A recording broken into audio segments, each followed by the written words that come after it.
네, 여러분 반갑습니다. 지금 우리는 경제학을 처음으로 접하는 그런 학생들 또는 여러분들을 위한 경제학의 가장 기초적인 내용에 대해서 지금 강의를 하고 있습니다.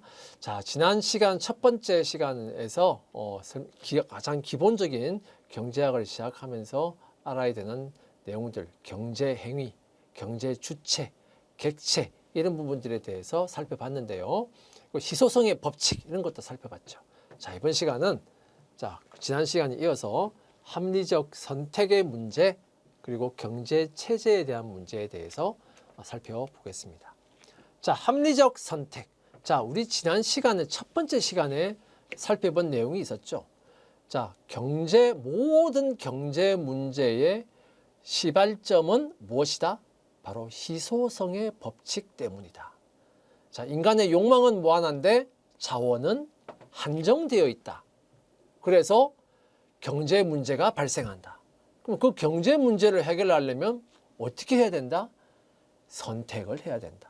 그것도 합리적인 선택을 해야 된다. 그렇게 이야기했습니다. 그래서 이 경제학은 합리적 선택의 문제를 연구한다. 그렇게 말했죠. 합리적 선택은 뭐냐 이겁니다. 합리적 선택이란 무엇이냐? 합리적 선택, 경제학에서 경제 주체는 항상 합리적 선택을 한다고 가정을 하고 경제학에서 논의를 진행합니다. 그래서 이 경제학에서는 항상 경제 주체는 합리적이다. 항상 합리적 선택한다라고 가정을 하고 그 전제하에서 논의를 풀어가요. 사실은 경제학에서 나오는 여러 가지 문제점도 사실 여기서 출발합니다. 항상 경제 주체가 합리적이지는 않잖아요. 항상 합리적이지 않은데 항상 합리적 선택을 한다고 가정하고 논의를 하니까 경제학에서 여러 가지 사실은 약점이 생기는 겁니다.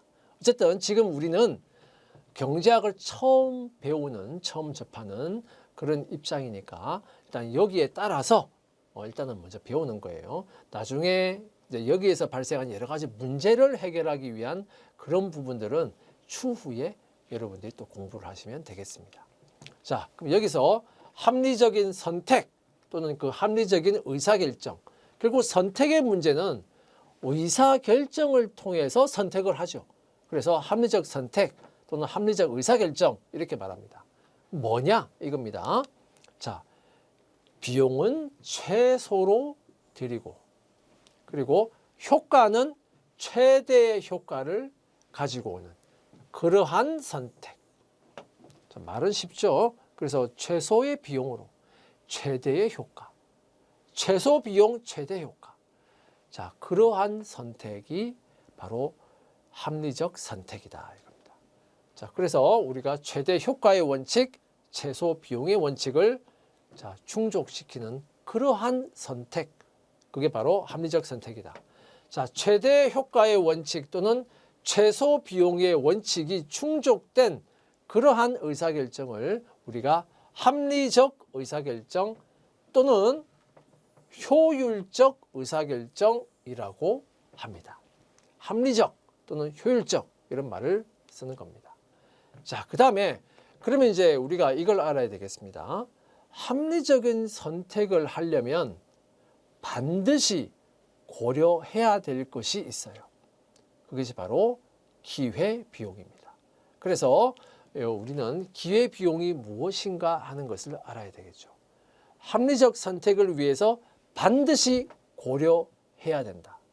기회비용. 기회비용은 무엇이냐? 합리적 선택을 위해서는 항상 기회비용을 고려해야 됩니다.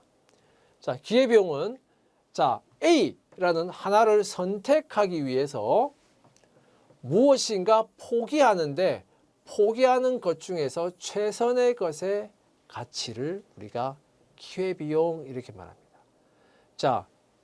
조금 말이 어렵지만 뭔가를 내가 선택하려면 다른 무엇인가는 포기해야 돼요. 왜 그렇습니까? 자원이 무한대로 있으면 난 포기할 필요가 없습니다. 선택을 할 필요가 없어요. 내가 그냥 그 자원들을 다 가질 수 있으니까. 무한하게 내가 다 가질 수 있으면 선택할 필요도 없고 포기할 필요도 없다. 자, 그런데 자원은 부족합니다. 내 욕망은 무한합니다. 그러면 최대한 작은 자원을 가지고 내 욕구를 최대한 누려야 되잖아요. 그러면 무엇인가 나는 그걸 위해서 무엇인가 나는 포기를 해야 돼요. 자원은 한정되어 있기 때문에. 최대한의 효과를 위해서 포기하는 뭔가가 생긴다 이겁니다. 그것이 바로 기회비용입니다. 그러면 그리고 합리적 선택이라고 하는 것은 뭡니까? 최대의 효과를 누리는데 뭔가 내가 포기를 해야 되는데 포기하는 게 너무 커. 그러면 그게 뭔 의미가 있어요? 너무 많은 것을 포기하고 내가 이것을 취한다. 자, 그것보다는 내가 포기하는 것은 뭔가 최소화시키면서 나의 최대의 효과를 누리는 거. 포기하는 것은 최소화하면서 효과를 최대로 누리는 것이 그게 의미가 있겠죠. 그게 합리적이다 이겁니다. 자, 그래서 결국은 기회비용은 최소화시켜야 된다. 그것이 바로 합리적인 선택이다 이거예요. 자, 그렇게 먼저 생각을 하시고, 자, 그러면 이 기회비용이라고 하는 것은 구체적으로 어떻게 우리가 측정해야 되는 것이냐? 자, 기회비용이라고 하는 것은 자, 첫 번째 명시적인 비용을 포함합니다. 자, 이 명시적인 비용은 회계학에서 말하는 비용을 의미하는 거예요. 회계학에서는 자, 수익이 있고 비용이 있잖아요. 그 비용이라고 하는 것은 회계에서 말하는 비용은 바로 경제학에서는 명시적 비용 이렇게 말합니다. 명시적 비용. 회계에서 비용은 결국은 장부에 기록이 되는 비용이에요. 장부에 기록이 되려면 여러 가지 이제 요건이 필요합니다. 그죠? 대표적으로 화폐 가치로 측정할 수 있어야 되고, 그죠? 그 중에서도 장부에 화폐 가치로 측정할 수 있어야 되고, 장부에 기록이 될 수 있는 사건이 있어야 됩니다. 자, 그래서 그러한 회계학에서 말하는 비용은 바로 우리가 말하는 명시적인 비용이다. 명시적인 비용. 대부분은 회계학에서 말하는 대부분의 비용은 실제 화폐를 지불해야 되는 비용이 대부분이에요. 그렇죠? 그래서 명시적이라는 말을 쓰는 겁니다. 자, 회계학적 비용, 즉 명시적인 비용은 당연히 포함하고 그것뿐만 아니라 뭐까지 포함한다? 암묵적인 비용까지 포함합니다. 자, 뭐냐? 암묵적인 비용이라고 하는 것은 내가 뭔가 포기해야 되는 이익이 있다면 그 포기해야 되는 이익까지 다 포함하는 거예요. 이익을 내가 포기하기 때문에 그걸 비용이라고 하는 겁니다. 그래서 그것은 암묵적인 비용이에요. 자, 이러한 암묵적인 비용, 포기하는 이익이라는 암묵적인 비용은 장부에는 기록이 안 됩니다. 회계장부에는 그런 걸 기록하지 않아요. 그죠?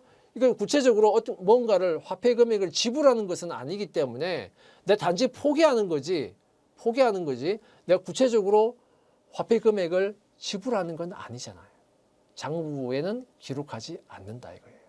장부에는 기록하지 않지만 우리가 선택을 할 때는 항상 고려해야 되기 때문에 그래서 암묵적 비용 이렇게 말하는 겁니다. 근데 여러 가지 포기하는 이익이 여러 가지가 있다. 그러면 그 포기하는 이익 중에서 가장 큰 것을 우리가 의미합니다. 자, 그러면 이 명시적인 비용이라고 하는 것은 그 포기하는 거 아닌가? 예를 들어서 내가 어떤 펜을 사는데 10,000원을 주고 내가 펜을 샀어요. 그러면 그 10,000원 주고 펜을 샀기 때문에 그거는 구체적으로 화폐 금액의 지출이 있죠. 명시적 비용입니다. 장부에도 기록을 해야 돼요. 그죠? 자, 그런데 그럼 그거는 뭘 포기했습니까? 내가 가지고 있는 돈을 포기했잖아요. 결국은 명시적인 비용도 포기한 겁니다. 포기한 거. 다만 장부에 구체적으로 기록이 되는 포기한 금액이기 때문에 그것을 우리가 명시적 비용이라고 한다. 그래서 어쨌든 명시적 비용이나 암묵적 비용이나 둘 다 공통적인 것은 포기한 것이다. 이겁니다. 포기한 것이다. 구체적으로 돈을 지불했느냐 그렇지 않느냐 그 차이는 있습니다. 어쨌든 포기한 것이다 이거예요. 자, 경제 주체는 동일한 만족을 준다면 항상 기회비용을 최소화하는 선택을 하는 것이 바로 합리적인 선택이다 이겁니다. 자, 그런데 이제 비용의 개념에서는 이제 기회비용을 최소화해야 되는 게 맞아요. 그런데 우리가 비용뿐만이 아니고 우리가 누릴 수 있는 뭔가 편익이 있더라 이거예요. 그러면 편익이 있으면 편익까지 고려해야 됩니다. 비용뿐만 아니라 뭔가 내가 얻을 수 있는 포기하는 비용. 어쨌든 비용은 포기하는 거잖아요. 내 돈을 포기하든지 내가 얻을 수 있었던 뭔가 이익을 포기하든지 뭔가 포기하는 겁니다. 비용은 포기하는 거예요. 편익은 내가 얻을 수 있는 거예요. 실제로 얻을 수 있는 거예요. 그게 편익입니다. 자, 그런데 선택을 할 때 편익이 제로면 기회비용을 최소화하는 걸 선택하면 돼요. 그런데 비용도 있고 그리고 뭐도 있더라? 내가 얻을 수 있는 편익도 있더라. 그러면은 결국은 편익도 고려하고 기회비용도 고려하고 둘 다 고려해야 되는 거예요. 그래서 편익을 고려할 경우에 편익이 있어서 그 편익을 고려해야 될 경우에는 결국은 순편익이 가장 큰 것을 선택하는 것이 바로 합리적 선택이다 이거예요. 순편익이 뭡니까? 내가 얻을 수 있는 편익에서 내가 포기해야 되는 기회비용을 뺀 것을 우리가 순편익이라고 말합니다. 기본적으로 순편익은 0보다 커야 되겠죠. 그죠? 순편익이 0보다 커야 의미가 있는 거죠. 내가 포기하는 것보다 얻는 게 더 큰 것이 의미가 있는 거예요. 그리고 그 순편익이 다 0보다 크다. 그러면 그 순편익이 가장 큰 것을 내가 선택하는 게 당연히 합리적인 겁니다. 일단 첫 번째, 순편익은 0보다 커야 큰 것을 선택하는 것이 합리적이다. 여러 개가 있을 때는 순편익이 가장 큰 것을 선택하는 것이 합리적이다. 자, 그래서 0보다 큰 것 중에 가장 큰 것을 선택한다. 이렇게 생각하시면 되겠습니다. 자, 경제학의 모든 비용은, 경제학에서 말하는 모든 비용은 특별한 언급이 없으면 모두 기회비용의 개념이 되겠습니다.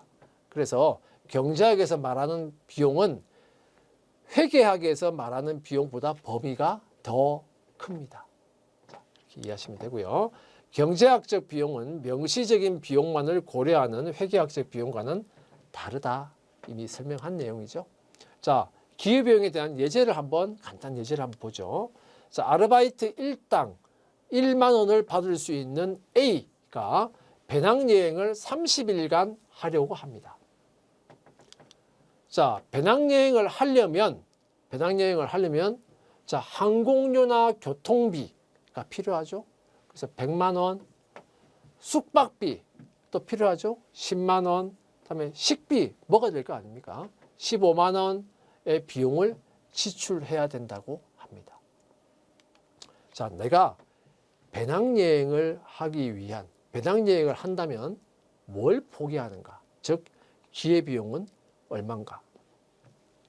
배낭여행에 대한 기회비용은 얼마냐 이겁니다. 기회비용을 한번 계산해봐라. 그러면 배낭여행을 위한 기회비용은 얼마냐? 이렇게 물어본다면 나는 무엇을 포기하는가? 자, 그걸 생각하시면 돼요. 나는 무엇을 포기하는가? 즉, 배낭여행을 위해서 내가 무엇을 포기하는 거지? 얼마나 포기하는 것이지? 자, 그걸 생각해 보자.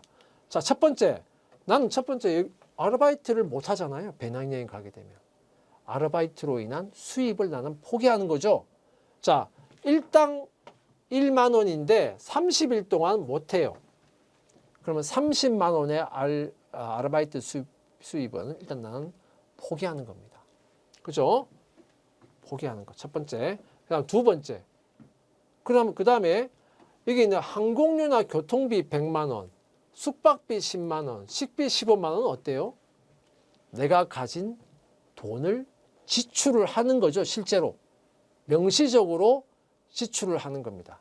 내 돈을 포기하는 거예요. 그죠? 내 돈을 쓰는 겁니다. 이것도 포기하는 거죠. 그런데 요거는 구체적으로 현금을 지출하는 것이기 때문에 이것은 이제 명시적인 비용 이렇게 말합니다. 그래서 항공료 교통비 100, 다음에 숙박비 10만 원, 식비 15만 원.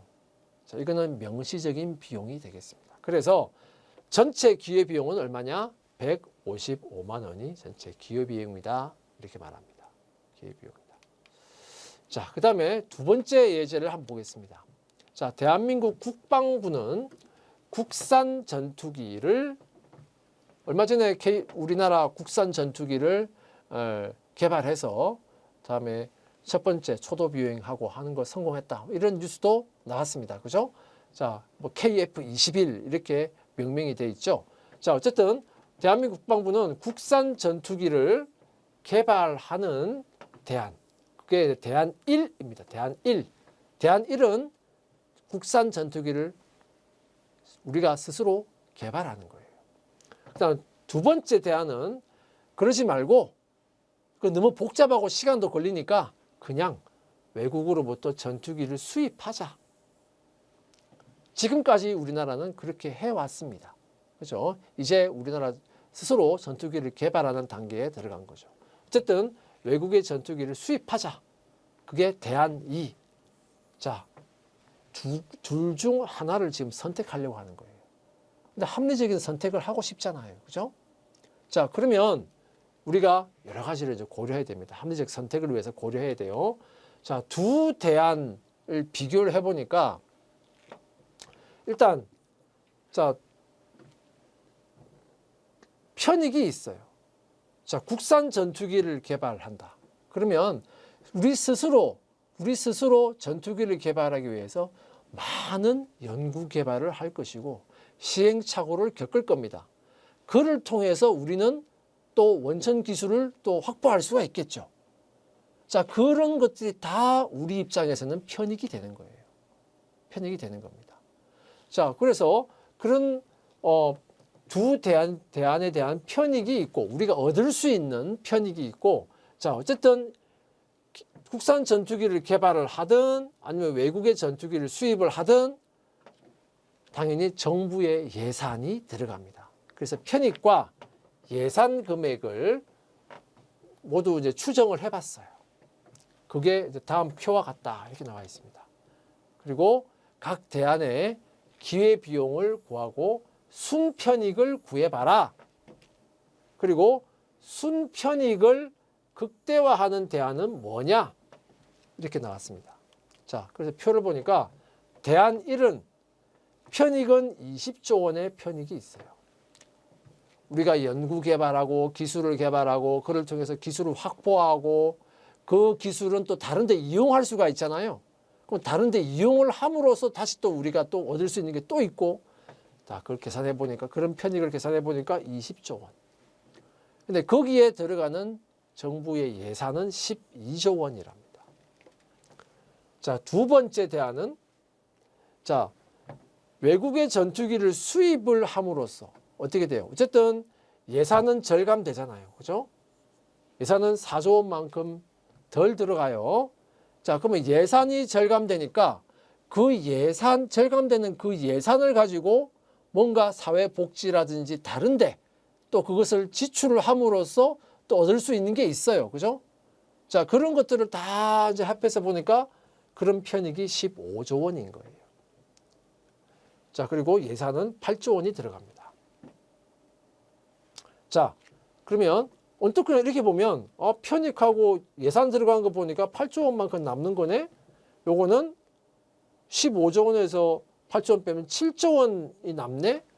이렇게 보면 어쨌든 대안 1이 그래서 더 좋네. 이렇게 생각할 수 있잖아요. 그죠? 간편하게 보면 이제 이렇게 볼 수 있는데 우리가 이제 경제학에서 이렇게 나오면 우리가 기회비용을 먼저 생각하고 그 다음에 편익과 기회비용을 생각해서 순편익을 계산을 해야 되는 거예요.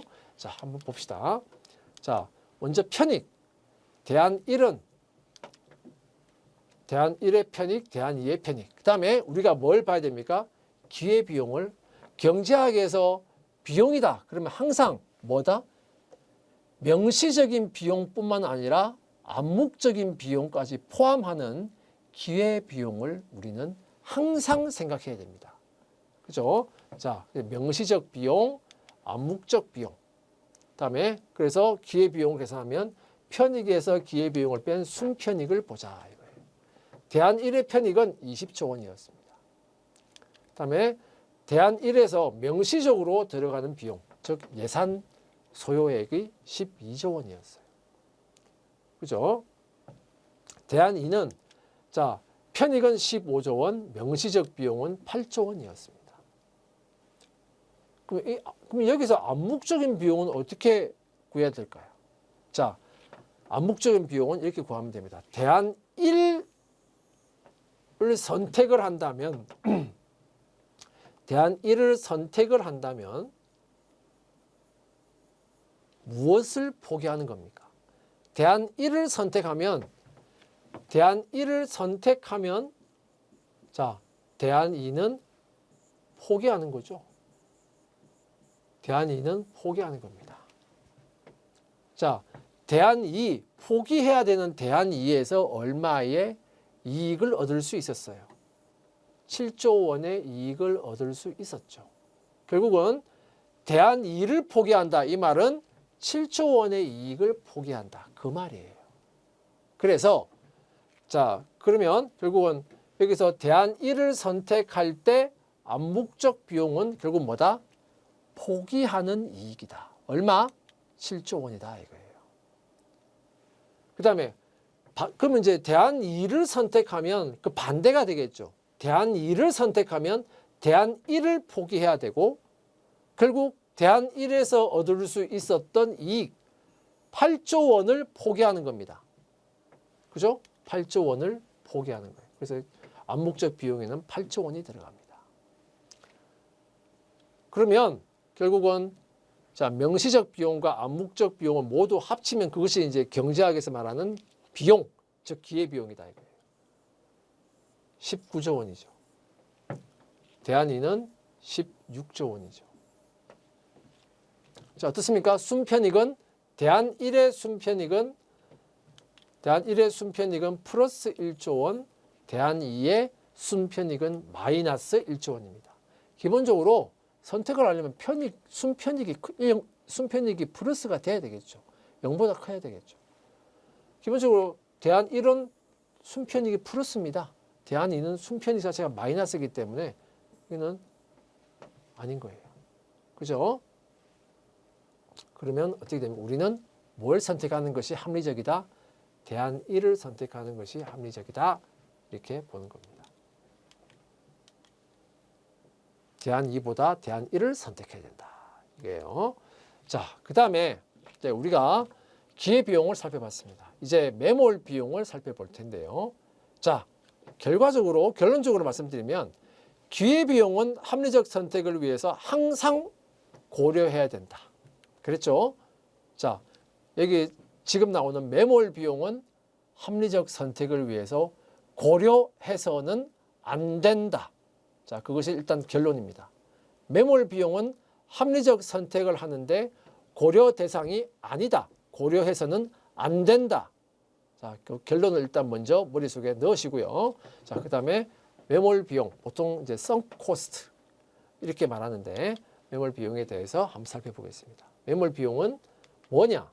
이미 지출이 확정이 되었다. 이미 지출해버렸다 이거예요.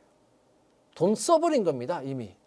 그래서 더 이상 회수가 안 돼요. 회수할 수 없어요. 그래서 보통 우리가 회계학에서는 이걸 이제 역사적 원가다 이렇게 말합니다. 여기 이제 역사라는 말이 들어가 있는데 역사는 과거 아닙니까? 과거에 이미 지출을 해버린 거예요. 그래서 회수도 안 돼요.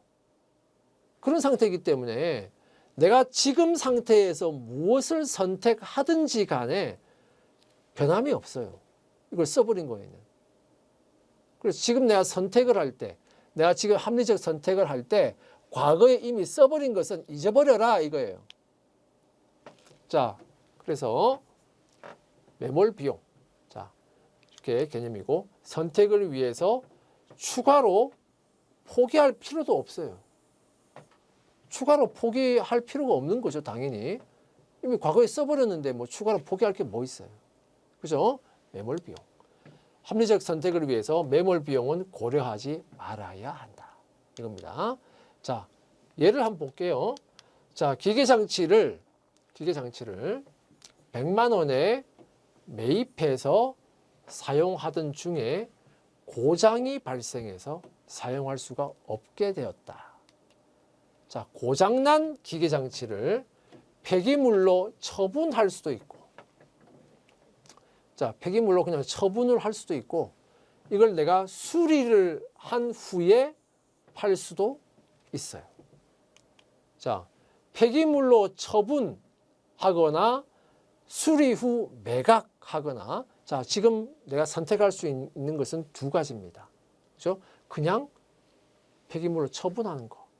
하나는 수리를 해서 매각하는 거. 그 두 가지 중에 하나를 선택하는데, 자, 어떤 것을 선택하더라도 기계장치를 과거에 100만 원 주고 매입한 것은 되돌릴 수가 없어요. 어떤 걸 선택하더라도 기계장치 매입 비용 100만 원은 이미 지출이 되어버렸고, 이건 더 이상 회수할 수도 없어요. 내가 뭘 선택하든지 간에 회수할 수가 없는 겁니다. 변함이 없이 이미 끝나버린 거예요. 엎질러진 물이다, 이겁니다. 그러면 여기에서 우리가 수리 후 매각을 하든지 폐기물로 처분을 하든지 간에 하여튼 뭘 선택하든지 전혀 생각할 필요가 없는 건 뭐다? 기계장치 매입가, 기계장치 매입 비용 100만 원은 우리는 뭘 선택하든지 전혀 생각할 필요가 없다. 고려하지 마라, 이거예요. 매몰 비용이다, 이겁니다. 대안을 선택할 때 100만 원의 매몰 비용은 전혀 고려할 필요가 없다, 이 말입니다. 없다. 자, 그 다음에 이제 합리적 선택을 위해서 우리가 고려해야 되는 기회비용, 그리고 고려할 필요가 없는 매몰 비용에 대해서 공부를 했습니다. 자, 이번에는 그 기본적인 경제 문제, 우리가 앞에서 경제 문제가 뭐다 배웠죠. 경제 문제는 왜 발생합니까? 경제 문제는 희소성의 법칙 때문에 경제 문제가 발생한다. 그 경제 문제를 해결하는데 합리적 선택이 필요하다. 그것을 연구하는 것이 경제학이다. 그렇게 말했죠. 자, 그러면 앞에서 우리가 경제 문제 이렇게 그냥 뭉뚱그려서 말했는데, 자, 기본적인 경제 문제에는 과연 뭔가 하는 것을 보겠습니다. 먼저 3대 경제 문제 이렇게 나오죠. 3대 경제 문제. 자원의 희소성으로 인해서 발생하는 겁니다. 자, 3대 경제 문제는 뭐냐? 첫 번째, what? 여기에 해당하는 겁니다. 무엇을 얼마나 생산할 것인가? 무엇을 생산할 것인가? 그리고 그것을 얼마나 생산할 것인가? 즉, 생산물의 종류와 양을 결정하는 문제. 그게 첫 번째입니다. 무엇을 생산할 것인가? 그것을 얼마나 생산할 것인가? 그게 첫 번째 경제 문제입니다.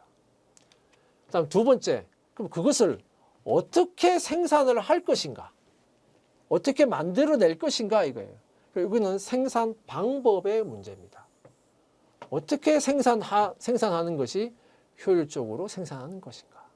생산 방법의 문제 이겁니다. 다음 세 번째는 for whom, 누구를 위해서 이 말이죠.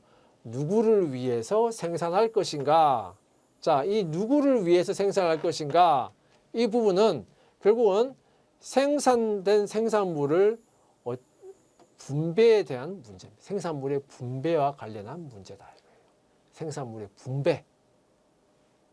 분배와 관련한 문제다. 자, 누구를 위하여 생산할 것인가? 이 말은 다르게 표현하면 누가 소비할 것인가? 자, 이게 이제 3대 경제 문제입니다. 3대 경제 문제. 무엇을 얼마나 생산할 거냐? 그걸 어떻게 생산할 거냐? 그럼 생산을 했다면 그걸 누가 소비할 거냐? 누구를 위해서 생산할 거냐? 누가 소비할 거냐? 자, 그 부분이에요. 자, 그래서 여기 첫 번째하고 두 번째는 뭐 그렇게 큰 그게 없는데 세 번째 문제는 여기서는 이제 생산물의 분배라는 말을 썼습니다. 생산물의 분배라는 말을 썼는데요. 자, 그래서 요 무엇을 얼마나 생산하고 어떻게 생산할 거냐, 이거는 효율성과 관련한 문제예요. 효율적으로 생산하자. 마지막 부분은 분배잖아요. 분배는 공평해야 됩니다. 그래서 마지막 부분은 공평성과 관련한 문제입니다. 공평한 분배. 그다음에 공평한 분배, 효율적인 생산, 이 말입니다. 공평한 분배와 효율적인 생산. 자, 그것이 바로 3대 경제 문제입니다. 3대 경제 문제.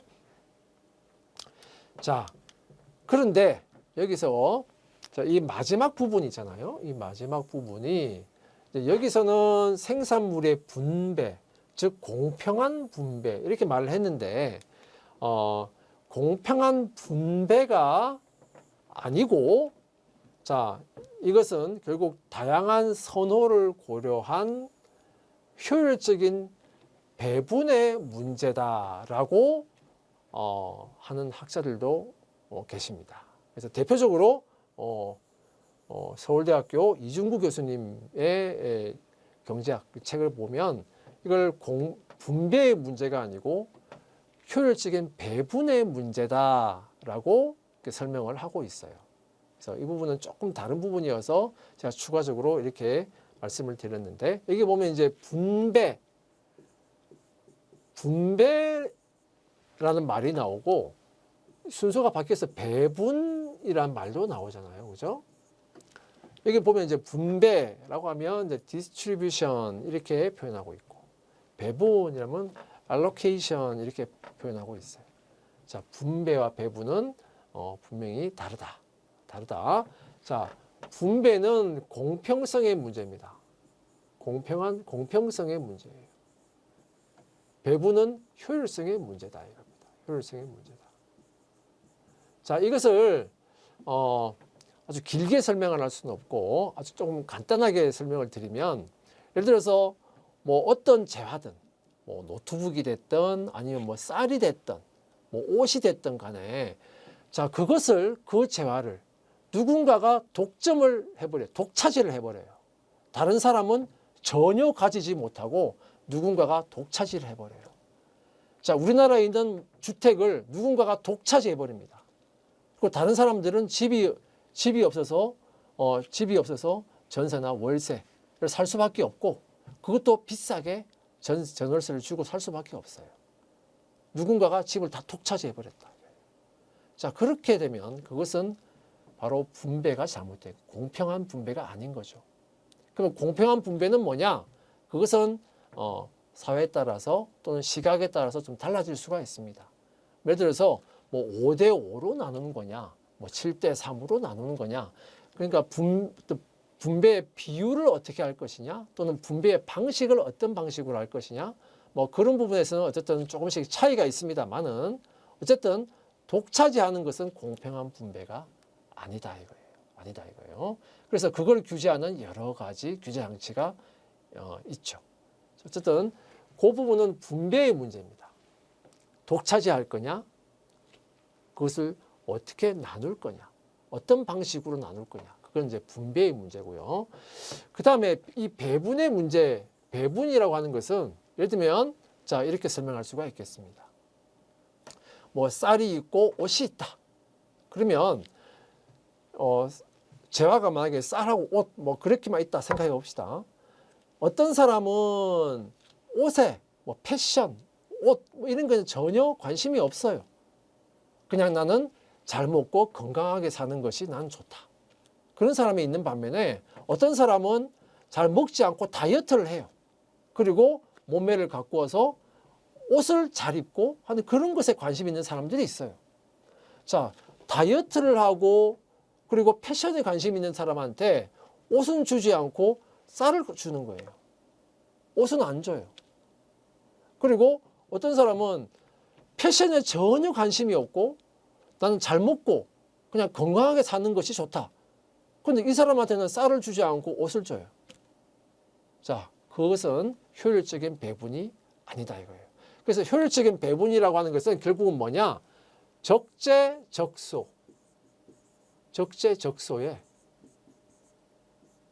필요한 사람에게 그리고 원하는 사람에게 적재적소 필요한 사람에게 그리고 선호하는 사람한테 더 많이 줄 수 있는 것. 그것이 이제 배분의 문제입니다. 그 배분은 이제 효율성의 문제죠. 자, 이렇게 분배와 배분을 구별해서 생각하시라 이겁니다. 어쨌든 지금 여기서는 우리는 생산물의 분배 이렇게 설명했지만 어떤 경제학자에 따라서는 특히 이진국 교수님이나 이런 경제에 따라서는 이 마지막 문제를 경제의 분배의 문제가 아니고 배분의 문제다 이렇게 설명하고 있는 학자분도 계신다 하는 것을 참고로 알아두시면 되겠습니다. 자, 그 다음에 앞에서 이제 3대 경제 문제를 봤는데 그 3대 경제 문제 이외에 추가적인 경제 문제는 더 없느냐? 자, 첫 번째, 어떻게 여건 변화에 적응할 것인가에 관련된 문제. 당연히 시대는 변화하죠. 그죠? 계속해서 어떤 온라인이 발달해 가고 그런 어떤 여러 가지 상황들이 변화해 갑니다. 그럼 그 변화하는 그 상황에 어떻게 적응해 나갈 것인가 하는 것이 우리가 또 처해 있는 중요한 경제 문제이기도 합니다. 그래서 여건의 변화에 따라서 가격과 이윤이 당연히 변동이 돼요. 그죠? 새로운 시대적 트렌드에 맞는 것들은 가격도 오르고 이윤도 높을 겁니다. 근데 거기에 뒤처지는 것들은 가격도 내려가고 이윤도 작아지는 거예요. 가격과 이윤이 변동하고 그에 따라서 가격이 높고 이윤이 큰 쪽으로 자원은 자꾸 이동해 가는 거예요. 자, 그런 여건 변화에 어떻게 적응할 것인가의 문제. 두 번째, 어떻게 경제생활의 개선을 촉진할 것인가의 문제. 결국은 경제생활을 개선해 가는 것이 중요한 문제죠. 자, 이것은 결국은 뭐의 문제냐? 기술의 진보에 따라서 그리고 자본재에 대한 투자에 따라서 경제생활의 개선을 촉진할 수가 있다 하는 이 문제.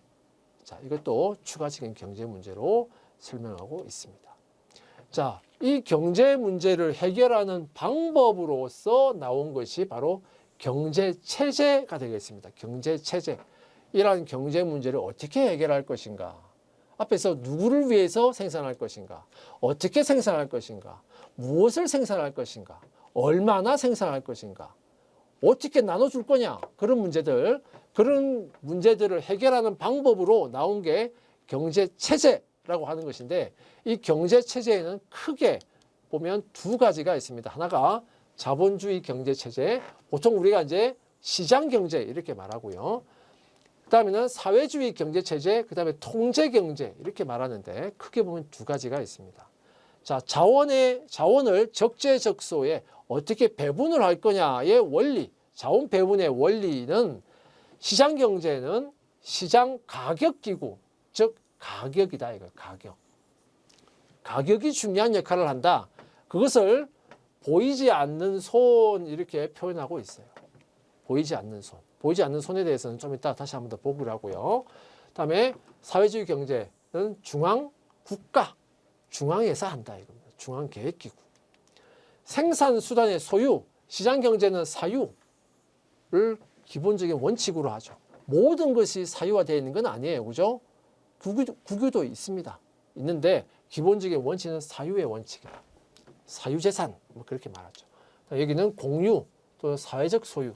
다음에 기본 가치는 시장경제는 자유경쟁, 효율. 우리가 느끼고 있죠. 다음에 통제경제는 형평, 평등. 다음에 경제 운영 주체는 시장경제는 개별 경제 주체. 아까 우리 배웠죠. 가계, 기업, 민간 경제 있잖아요. 거기다가 정부까지 뭐 있는 그런 개별 경제 주체들이 다 개별적으로 경제 운영의 주체들이다. 근데 통제 경제에서는 오로지 중앙의 계획 당국이 중앙 정부가 주체가 되는 것이다.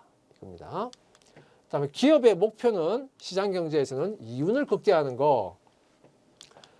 자, 통제 경제에서는 이윤 극대화보다는 생산량의 목표를 달성하는 것. 생산량 목표 달성. 자, 이것이 기업의 목표가 되겠습니다. 그다음에 장점은 시장 경제는 효율적으로 자원 배분이 이루어진다. 이겁니다. 그다음에 개인의 자유가 존중되고 시장 가격 기구, 가격이라고 하는 것의 유연성.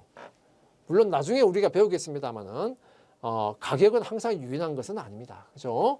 어쨌든 장점. 단점으로는 부와 소득이 불평등할 수가 있어요. 즉 분배에서 문제가 생길 수 있는 것이 바로 시장 경제다 이겁니다. 분배가 왜곡되거나 또는 독차지하는 그런 문제가 발생할 수 있다. 부와 소득의 독차지, 불평등의 문제, 경기가 계속 변동하더라. 자연이 파괴되고 인간 소외의 문제가 발생하더라. 그다음에 사익하고 공익이 괴리되는 문제가 발생하더라. 자, 공익적으로는 이렇게 해야 되는데 그렇게 하지 않고 개인의 사익을 극대화하기 위해서 다르게 하더라 이거예요. 그러니까 사익을 우선시하다 보니까 공익과는 괴리된 뭔가가 나타나더라. 단점이 됩니다. 자, 이 통제경제는 장점과 단점이 시장경제하고 정확히 반대되는 것이다 생각하시면 돼요. 부와 소득의 불평등은 당연히 완화됩니다. 그리고 경기 변동이라고 하는 것이 있을 수가 없어요. 그죠? 그다음에 단점은 자원 배분은 비효율적이 되고 개인의 자유가 제약되고 계획의 경직성 그리고 독재 정치 이런 것들이 이제 단점이 되겠습니다. 보시면 되고요. 그다음에 그러면 이제 모든 국가들은 다 완벽한 시장 경제고 완벽한 통제 경제냐? 자, 그런 국가는 더 이상 없습니다. 그런 국가는 없어요. 대부분은 다 혼합 경제 체제다 이겁니다. 혼합 경제 체제다. 그런데 혼합 경제 체제이면서 어떤 성격이 더 강하냐의 문제인 것이지 모두 다 요즘 다 혼합되어 있다 이거예요. 그래서 시장 경제의 원리만을 가지고 경제를 운영할 수가 없어요. 그러면 그렇게 하면 너무나도 불평등이 더 심화되어서 사회를 지탱할 수가 없는 겁니다. 계획 경제도 마찬가지예요. 계획 경제만으로는 더 이상 개인의 자유가 무시되고 독재 정치나 이런 걸 통해 가지고는 더 이상 경쟁력을 가질 수가 없는 거예요. 사익이 무시되기 때문에 경쟁력을 가질 수가 없다. 자, 그래서 이러한 계획 경제와 시장 경제의 원리가 혼합된 혼합 경제 체제가 나타난다. 오늘날 거의 대부분의 국가는 여기에 해당되고요. 다만 어떤 성격이 더 강하냐의 문제다. 그겁니다. 중국이나 베트남 이런 국가들의 경우에는 통제 경제, 당연히 통제 경제인데 거기에 자본주의적인 요소들이 많이 가미되어 있죠. 그런데 성격상으로 보면 독재 정치 그리고 통제 경제 그런 성격이 훨씬 강합니다. 그죠? 일당 정치 아닙니까? 공산당. 자, 그런데 미국도 그렇고 우리나라도 그렇고 시장 경제 원리를 기본으로 하고 있지만 그 속에는 계획 경제 요소들이 또 많이 들어가 있어요. 왜? 불평등, 그다음에 분배의 여러 가지 문제점 그런 것들을 완화하기 위해서 그렇습니다. 그다음에 여기 이제 가격 기구 앞에서 시장 경제에서 가격 기구 이렇게 말하면서 보이지 않는 손 이렇게 말했어요. 자, 이 말에 대해서 간략하게 보고 마치도록 하겠습니다. 자, 여러분들이 잘 아시는 아담 스미스의 국부론에서 이 보이지 않는 손이란 말이 처음으로 이제 언급이 됐습니다. 자, 보이지 않는 손이라고 하는 것은 결국은 뭐냐? 시장 경제를 지탱하는 가격 기구를 말하는 것이다. 수요와 공급에 의해서 결정되는 그 가격 기구, 가격 메커니즘 그것을 보이지 않는 손이라고 했는데 왜 그럼 굳이 보이지 않는 손이라고 말한 것이냐? 각 개인이 자신의 이익을 위해서, 즉 자신의 사익을 위해서 말이에요. 자신의 사익을 위해서 자, 여기에 정당한 방법으로 이런 말이 들어가 있죠. 정당하지 않은 불법적인 이런 것은 여기서 배제되어 있고 정당한 방법으로 어쨌든 자신의 이익, 사익을 위해서 일을 해도 결과적으로는 어떻게 된다? 모든 사람들에게 이익이 되는 결과로 기결시켜준다, 이끌어준다 이 말이에요. 그래서 보이지 않는 손이다라는 말을 쓰고 있는 거예요. 자, 이렇게 결국은 개인이 자신의 이익을 위해서 최대한 정당하게 노력을 하면 결과적으로 그게 다 모두를 위한 것으로 결과적으로는 기결되는 것이다. 왜 그러냐? 그게 바로 시장경제의 가격 메커니즘 때문에 그렇다 이거예요. 자, 그래서 시장경제에서 이제 가격이 어떤 역할을 수행하는 것이냐? 자, 시장경제에서 가격이 수행하는 역할은 경제 주체들 사이에서 신호의 역할을 한다. 이런 말이 있어요. 경제 주체들 사이에 신호 역할을 한다. 이게 무슨 말일까? 가격은 신호의 역할을 한다. 즉, 가격이 높다는 것은 많은 소비자가 그걸 원하고 있다는 것이다. 그리고 가격이 높다는 것은 생산자가 생산할 때 그만큼 원가 비용이 많이 들어가는 것이다. 그러니까 가격이 높다. 자, 그러한 신호를 전달해 준다 이겁니다. 그 가격이라고 하는 것이. 그 다음에 유인을 제공한다 이런 말이 있죠. 가격이 상승하게 되면 어떤 재화의 가격이 상승해요. 가격이 왜 상승합니까? 아까 설명했듯이 인기가 높아지니까 가격이 상승하죠. 가격이 상승하면 그것이 생산자의 입장에서는 어떤 유인으로 작용하냐? 가격이 높아지네? 그러면 저걸 생산해서 판매하면 이익이 많이 남겠네? 자, 그러니까 이 생산자는 어떻습니까? 저 재화를 생산해서 판매해야 되겠네? 자, 그런 생각을 하겠죠. 그래서 가격 상승은 생산자로 하여금 그 재화를 생산하도록 유인을 주는 겁니다. 그렇게 이끄는 거예요. 유인을 제공한다. 그리고 그건 이제 재화의 측면에서 말을 한 것이고요. 예를 들어서 우리가 노동시장에서 보면 어떤 기능을 가지고 있고 기술을 가지고 있는 사람이 자, 높은 임금을 받으면서 일을 하고 있더라. 그럼 다른 사람들이 보면 어때요? 아, 저 기술과 저 기능을 가지고 있으니까 대접을 받고 임금도 높게 받네? 그 사람들은 어떻게 생각할까요? 아, 저 기술, 저 기능을 배워야 되겠다. 그렇게 생각하고 그걸 사람들이 많이 배울 거 아니겠습니까? 결국은 가격이라고 하는 것은 그런 역할을 하는 것이다 이거예요. 그 다음에 소득의 분배. 자, 노동의 가격, 그게 뭡니까? 임금이잖아요. 자, 노동의 가격, 임금. 그러면 그것은 결국은 그 임금을 받는 사람의 입장에서 그것은 소득이 돼요. 그래서 결국은 가격이라고 하는 것이 결국은 소득의 분배 문제로 기결된다 이겁니다. 자, 그렇게 가격은 이러한 시장에서 이러한 역할을 한다. 보이지 않는 손. 자, 이렇게 이해를 하시면 되겠습니다. 자, 첫 번째 시간에도 말씀드렸지만, 자, 이 강의는 자, 이러한 자료들을 가지고 강의 자료도 만들고 강의를 하고 있는 겁니다. 자세한 내용은 자, 이 자료들을 교재들을 참고로 보시면 되겠습니다. 자, 여러분 수고하셨습니다.